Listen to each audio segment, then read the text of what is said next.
Alright, hello! Today we finally have the Mavuika drip marketing. We've been waiting for this one for about like a week. I think it's been late for a week for some reason, but here it is. We have Mavuika, the Night Igniting Flame. So let's talk about this whole wall of text real quick. Natlan's Radiant Sun. Now, how to introduce her? The bearer of Kiongozi Mavuika, a leader completely worthy of leading the people of Natlan. The woven scrolls and epics record all the most legendary of ancient deeds. Great heroes emerge, one after the other, and glories passed down from generation to generation. And she has never failed to live up to such heavy expectations. She who shoulders the title of the strongest. She who respects all beings, be they strong or weak, and treats all equally. For this the people love her, sing her praises, and follow her willingly, with all their hearts. Each time when she addresses the pilgrimage of the return of the sacred flame, her hair flutters with the sacred flame as a majestic voice rings in our ears. She casts her inspiring gaze upon every warrior, every Saurian. She calls upon every flame of Natlan, uniting all fires into a bright light to drive away the darkness. As we support each other, stumbling through the valley of the long boundless night, wiping the tears from the corners of our eyes, and finally struggle to lift up our heavy heads, we see naught but that unwavering, unchanging red, like the sun rising in the east. What did she sacrifice? What did she give up? What kind of will has led her to this day? We have no doubt that she will lead Natlan to yet another victory. Our sun will never set. Insane. Peak cinema. So this is very, very intense, right? So yeah, I'm a little bit worried because the story so far has been talking about the sun potentially metaphorically setting.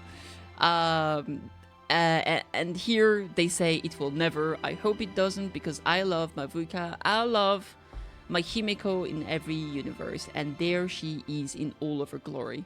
A leather outfit, a brilliant shining red hair, the sunglasses crafted by the best smith in the entire of Natlan, our beautiful Shilonen. And she has that huge ass motorcycle. Holy bananas. And I want to talk about this real quick because I've seen a lot of people complaining in general ever since Natlan came out, essentially, about how Natlan's technology does not fit the universe of Genshin. About how, by comparison, Fontaine's steampunk made sense in that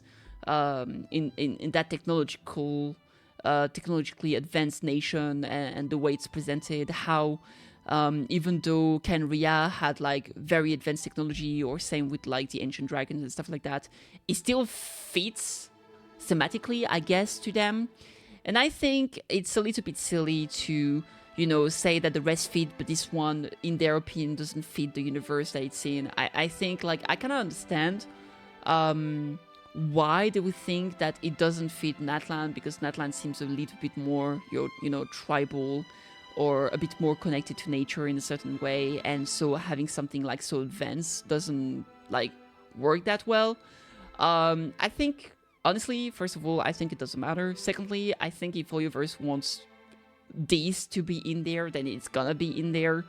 And also, I feel like it's a little bit silly for people to have their own headcanon as to what should and should not be in the universe, when we know there's like aliens and like probably spaceship and stuff like that, and it's way more advanced than people think. So even though this here seems out of place for you, it's not necessarily out of place, and I think people need to grow up. I think it's fine. I think it's perfectly reasonable to have this here. I don't care what people say. Now, obviously, she looks very, very good. We have confirmation, if that even needs to be the case, that she's a pyro character. I mean, come on, we knew. Also, she looks great. I love the sun symbology here. Obviously, this kind of reflects the same aspect of like the dark sun that we see in like, more the tyrants and corrupted people like King Dashred, for example. Here, it's absolutely glowing and she looks fantastic. I cannot wait to have her in game. I've been saving for her. I'm going to be pulling for her. That bike looks awesome. She just looks pog. That's it. She just looks pog.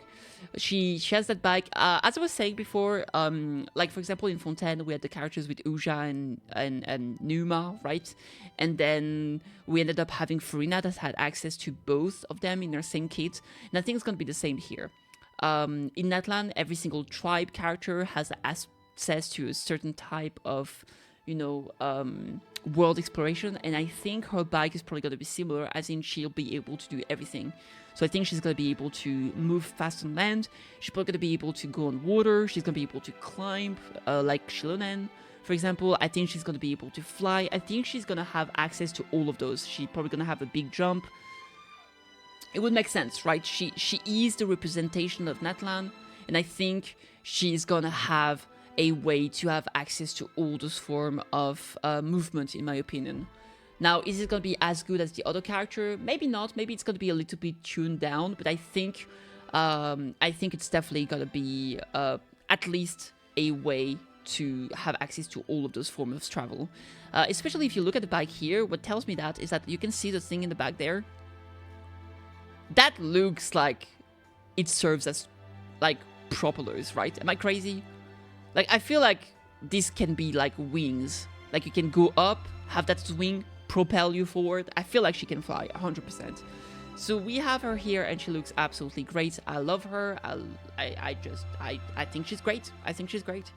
Obviously, she's gonna be a Claymore user, right? Like, it's nobody's doubting this. Well, I mean, that's maybe okay. As a player, as someone that's playing Honkai Impact 3rd, she's gonna be a Claymore user. And I mean, we've seen her use a Claymore in the story, right? She borrowed. So we didn't see her Claymore, but she borrowed the one. She borrowed Kinnich's Claymore. Alright, or maybe she's gonna be having something like she can punch his enemy the same way that what's the name? Dea can.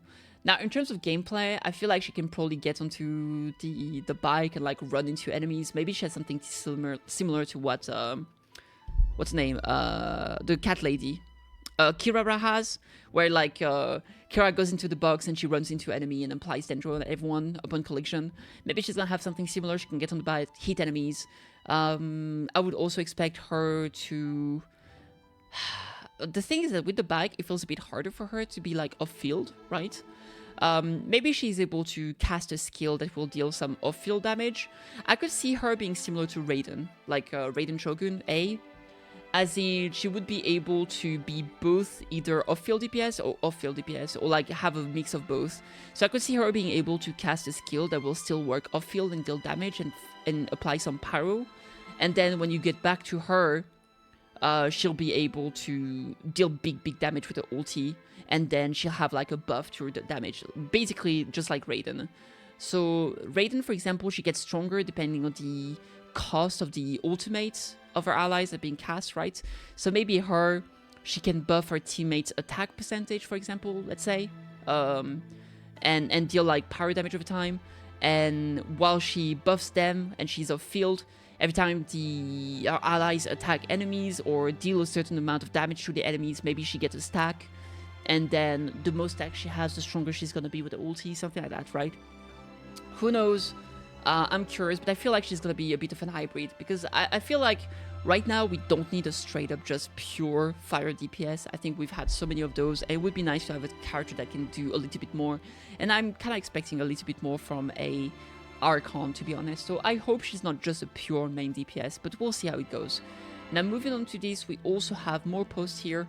Even in the complex tapestry of Teyvat night sky, such a dazzling constellation is seldom seen. Its scorching radiance is as tough it wants to burn a hole in the very fabric of the sky itself. I mean, it did. It literally did. When it finally becomes a shooting star streaking toward the horizon, that fire will kindle even the deepest, coldest night into brightest day. Hell yeah. Sighed by B during a divination. Ooh, Hex and Circle mentioned. Insane. Mavuika. Oh, you mean the one who competed with me in the Stadium of the Sacred Flame? You'd think an Archon could hold their liquor better than that. Huh? What? They said I got wasted first. No freaking way. Not a chance. That day I was...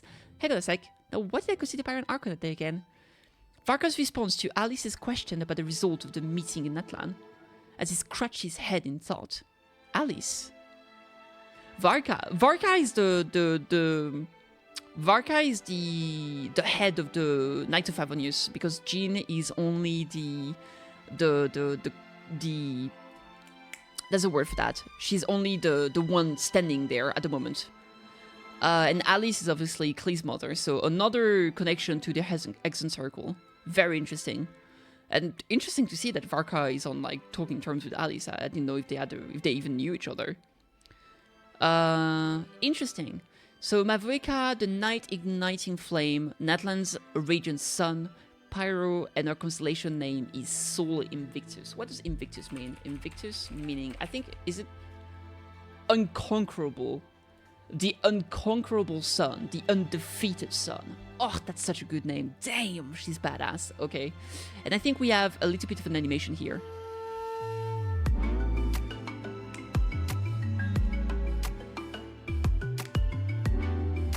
Oh, that music is so good. It's such a bop.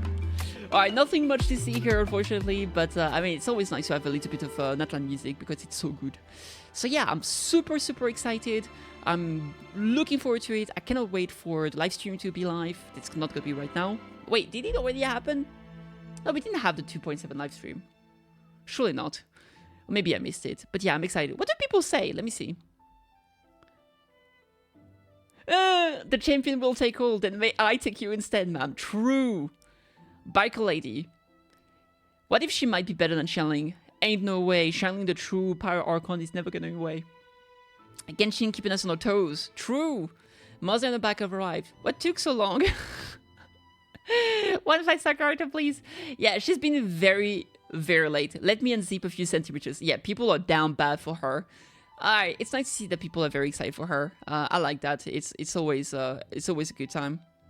So I'm looking forward to her. I've been saving for her. I'm probably gonna get her and her weapon because I'm simping. It is what it is. Listen, I don't always pull for the Archons, but when I do, I generally get that signature weapon. And that's a lie. I only got 49 signature weapon. I don't have the signature weapon of any other Archon, but I want to fix that in the future. So anyway, that's my thought on her. Let me know if you are excited for her. Do you think the motorcycle is out of place? Are you going to be pulling for her? Drop a comment down below to let me know. Are you also excited for Citlali that should be coming soon? I am excited for both. I'm probably going to get both. Anyway, catch you next time. Cheers.